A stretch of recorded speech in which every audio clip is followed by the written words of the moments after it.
Matthieu 8,3 Jésus tendit la main, le toucha et dit « Je le veux, sois pur. » Aussitôt il fut purifié de sa lèpre.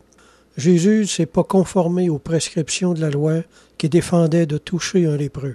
L'amour de Dieu pour ce lépreux était plus fort que la loi. La loi interdisait également aux lépreux de s'approcher de ceux qui ne l'étaient pas, pour ne pas être un danger de contagion pour les autres. Mais je pense que ce lépreux était tellement désespéré, il ne songeait plus du tout à ce que la loi lui permettait ou non. Jésus lui a répondu avec le même élan en le touchant, ce qui est également une contravention à la loi. Le Seigneur prouve ici que ce n'est pas comme serviteur, mais comme maître de la loi qu'il a agi. Seul Dieu peut ainsi contrevenir à la loi sans péché. La divinité de Jésus est ici affirmée. Mais la chose sur laquelle je veux attirer votre attention plus spécialement, c'est que Jésus a dit « Je le veux, sois pur ». La foi est toujours dépendante d'une parole de permission du Seigneur, une sorte de « OK ».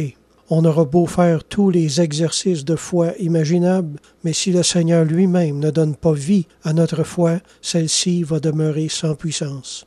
Rappelons-nous le passage où il est écrit « Dis seulement une parole et je serai guéri ». C'est exactement ce que je veux dire. Examinez tous les endroits dans les évangiles où le Seigneur fait des guérisons, accorde des choses comme ça.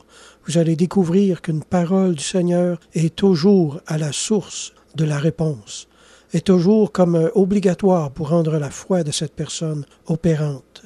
C'est pour ça que dans le message précédent, je disais qu'il nous fallait d'abord prier pour que le Seigneur nous donne une parole dans notre cœur, une parole d'approbation.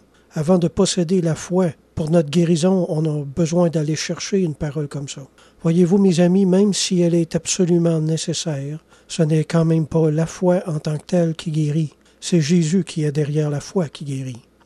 Moi, je vois la chose ainsi. Notre foi, c'est comme l'ovule. Puis la parole du Seigneur, c'est ce qui la féconde pour donner naissance à la guérison. C'est pour ça qu'à certains endroits, il est écrit « Ta foi t'a guéri », puis qu'à un autre, il est écrit « Il envoya sa parole, il est guéri ». Amen.